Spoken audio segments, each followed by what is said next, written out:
Hey guys, I'm Kush. I was here last week, and this is I'm Sandeep, guys. It's my first office hour, so today we're going to discuss a couple of assignments that were due last week, which is ABCs, regions. And we discussed leap year last time and prime numbers. So let's go ahead and share our screen. Yep. okay. So we're looking at regions right now. We just wrote this down. So yeah, so in this get region method, what we did is we didn't show every state just because of redundancy, but the way this statement works is the switch case will look through the parameter s, which is passed in here, and in each of these cases, all of these states belong to New England. All of these states right here,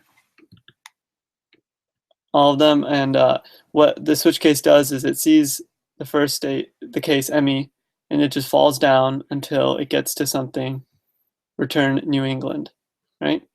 And then we have to have a break. Right? Since it's returning, we don't need the break Okay. as such. But yeah, I mean, every switch case should have a break after your set of statements. And so then if it's not in any of those, it'll go through here. All these are Atlantic, and you would do all the other regions the same way. The way default works is if none of these cases are filled for S, we will return not a state, right? So back in the main, we take an input using scanner. We prompt the user, we collect that input into a string because next line returns a string. We create our regions object and we store the return of get region into string region. And then we just output that. One thing we forgot to do is check if the state inputted is actually a state. So a quick way to do that is we check to see if region is equal to a state. And if that's the case, then we want to output Just read. not a state. Yeah. We can just output region. And then else, we can do this.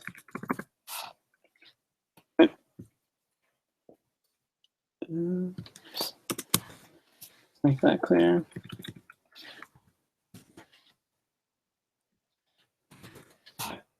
And that's it.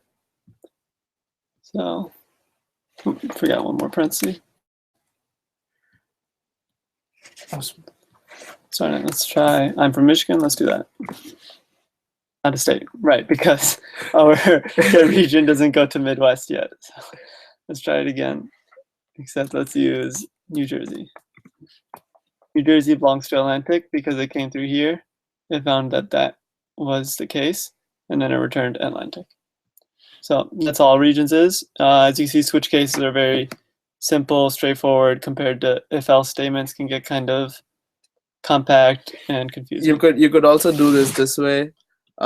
This is we're using fall through, but this would mean this exact same thing, just that if you don't have a break after a case, it just falls through the next case, and that's how you can reduce the number of lines you have in your code, and that's way more efficient.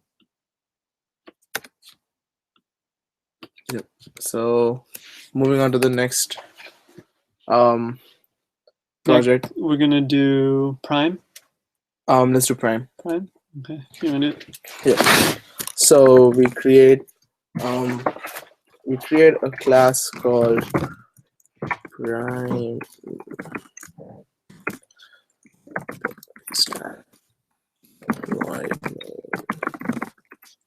string args. Do we have a constructor in prime? No. Nope. No.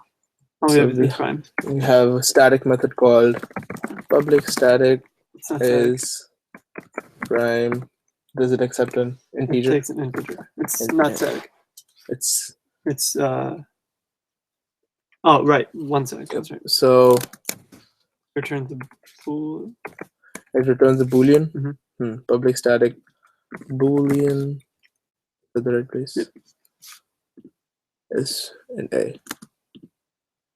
Okay, so and then this. So a number is a prime number if it has no factors from 2 up till the number itself. The only factor that a prime number has is 1 in itself, right? So let's go ahead and create a for loop that goes from 1 up till the number itself.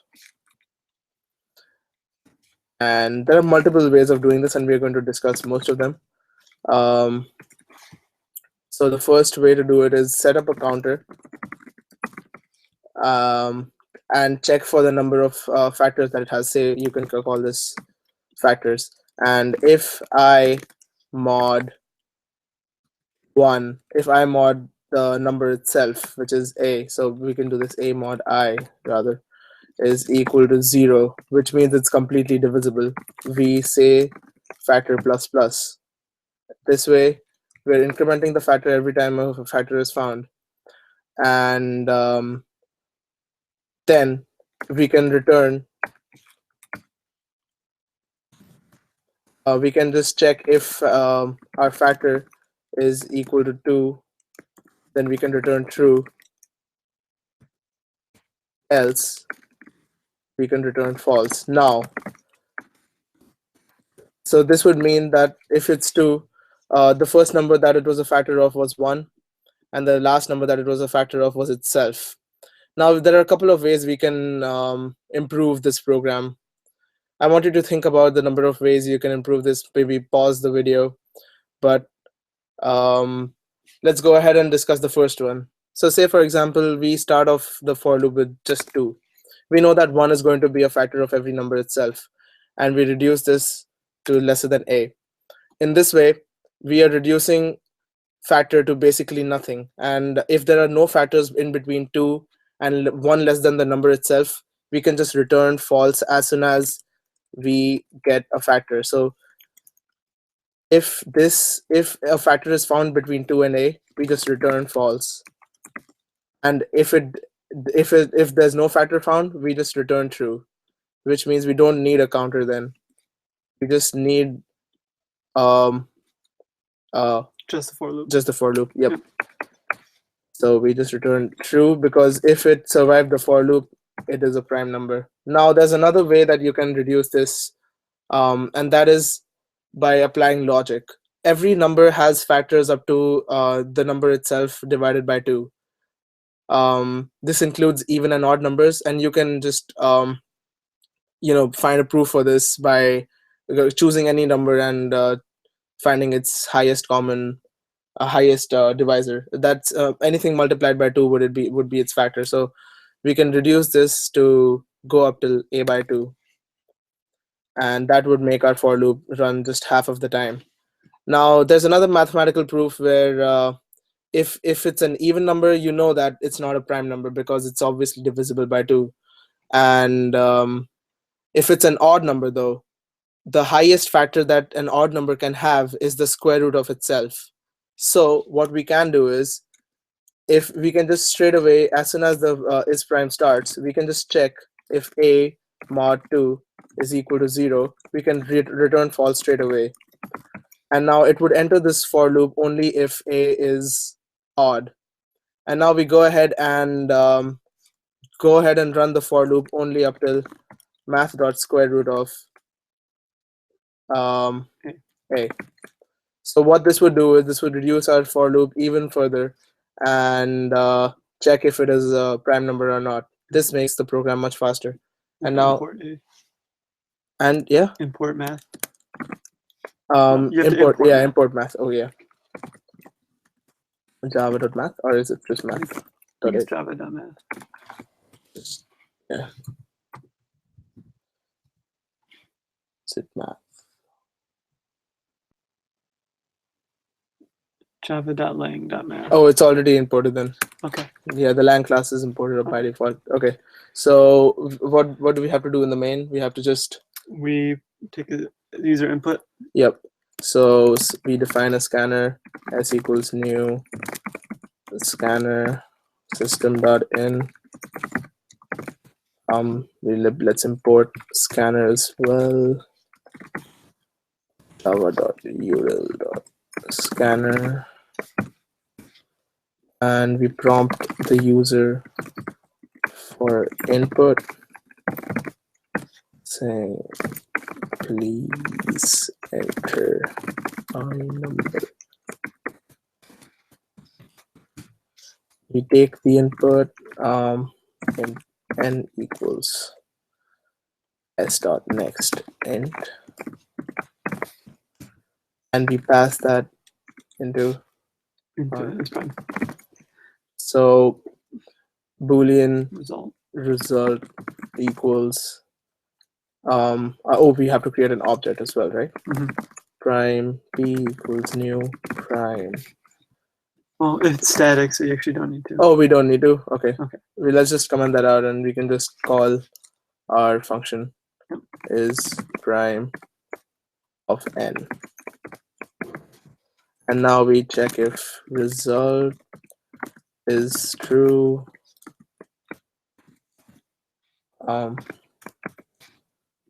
System.out.println the number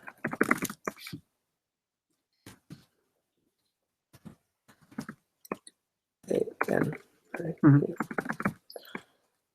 Is a prime number.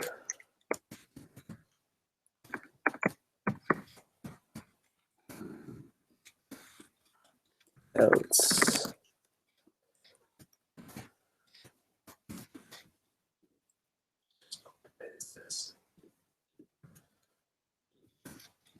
number is not a prime number. Yep, that should work. This is probably the fastest that you can run, the fastest algorithm that you can run to check if a number is prime or not, since you're eliminating whether if it's even.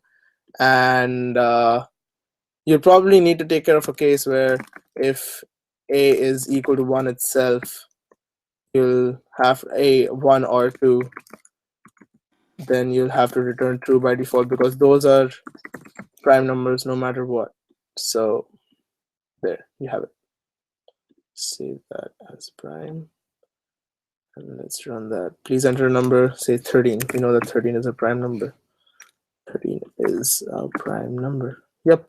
And let's check that for no non-prime number. 20 is not a prime number. Awesome. All right.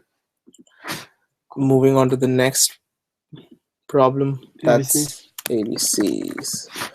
Public class alphabet, I guess. Yep. Public static white string args. So what do we need in alphabet? So basically, alphabet takes in a string, outputs all the letters that are missing in the string, and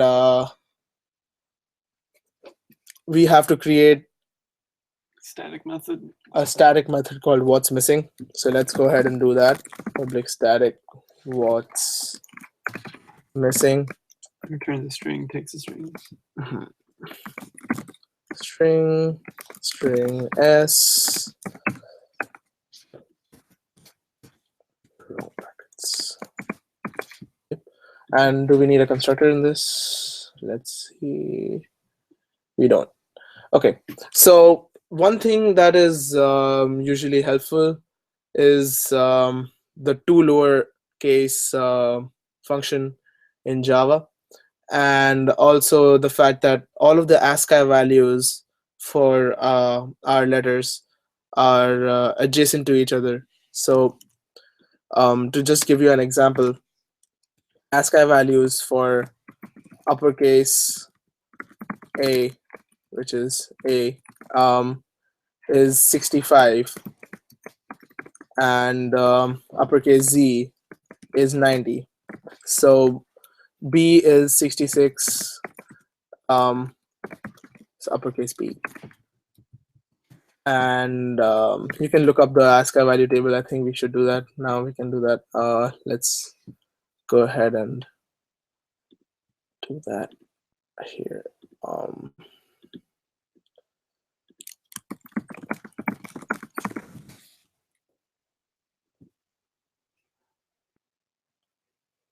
Here, let me just share that screen with you. Here. Yep. So as you can see, we have our uppercase A at 65, B at 66, C at 67, like that, just up till 90, and our lowercase a at 97 and ending at 122. So all of our letters are lined up, and we don't need to create another string to be able to, traverse through the entire all of the alphabets in the all of the letters in the alphabet. So let's go ahead and create a what's missing. And oh yeah, I forgot to share the screen back.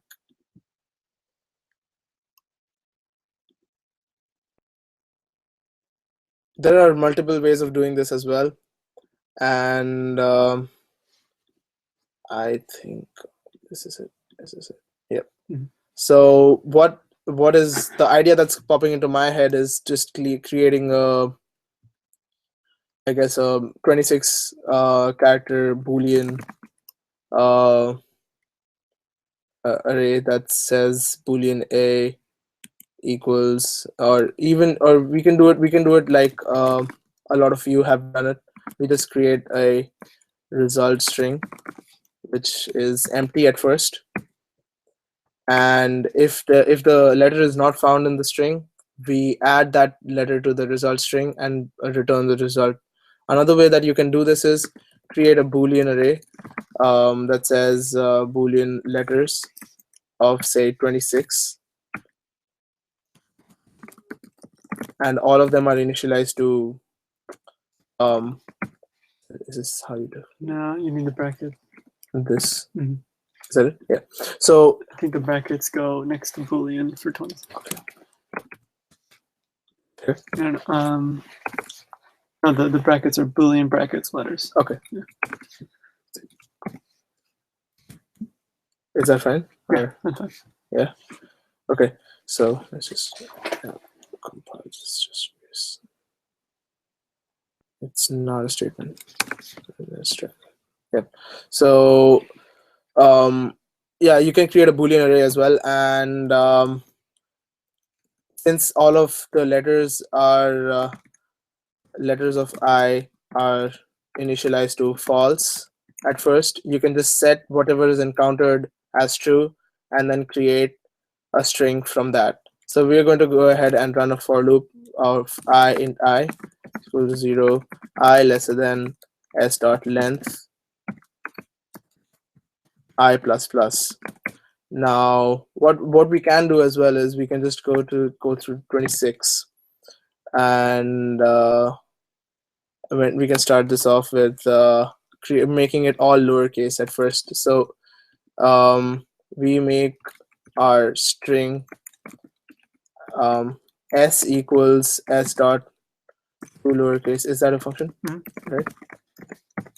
That's a function, right? Yeah. Yeah.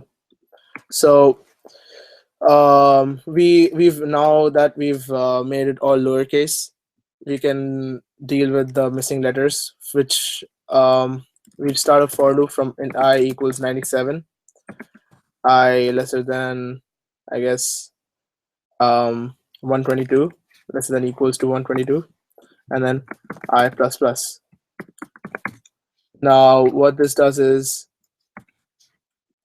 it is going through A up till Z and checking for if each letter is available in the string that we have. So if char of I dot index of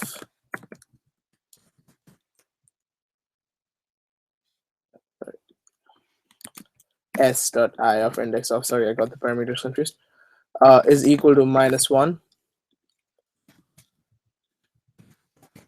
then what basically index of is a function in the string class that returns a -1 if the character that you've passed is not available in the string.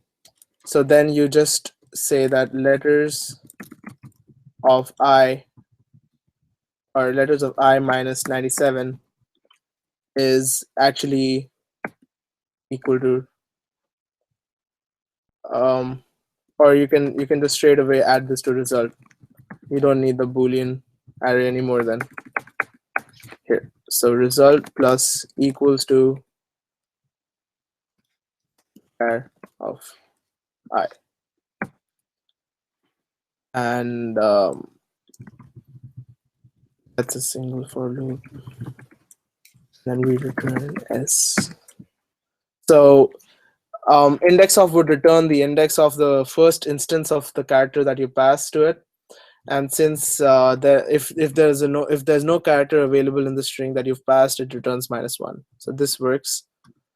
And well, what else is ABC supposed to do? Our main function is supposed to get user input.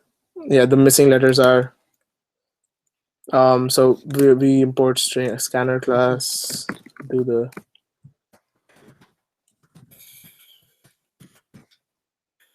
let's just copy over one of our main functions.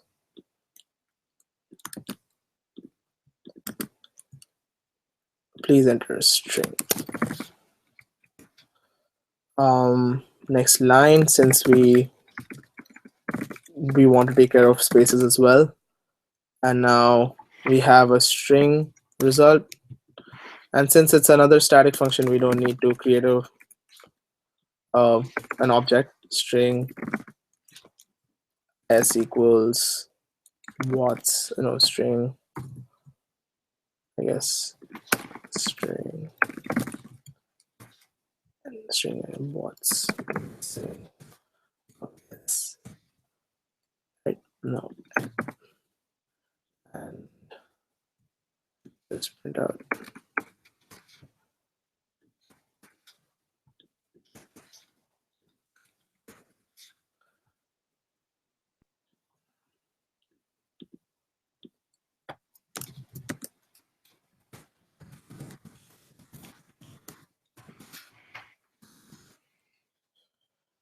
s. Let's see. Oh, we have a scanner called this. Let's call it result. From this, let's pass something like hello, what's your name? Oh, what did I do? I returned S. I have to return the result. Yep. Now, hello. So we don't have E in there. We don't have L in there. We don't have O in there. Yep, it works. Let's pass something like A, B, C, D, E, F, G, H, I, J, K, L, M, N, O, P, Q. And then let's leave out R. S, T, U, V, W, X, Y, Z. Yeah. Awesome. Perfect. So it works. Hopefully you understand that. And yeah, basically, you need to understand that all the ASCII values are lined up together for alphabets, and it makes it really convenient to traverse through it.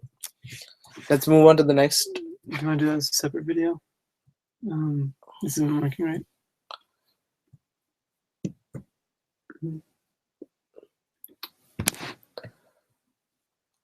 Do you want to do this as a separate video? Okay, yeah. So we can discuss our T4 assessments in another video.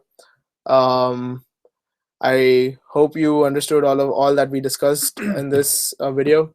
Post any questions if you have on Piazza, and we'll answer them. We discussed alphabet, we discussed prime, and we discussed regions. If you have any doubts, make sure you ask questions, and keep submitting your assignments on time. See ya. All right, thanks guys.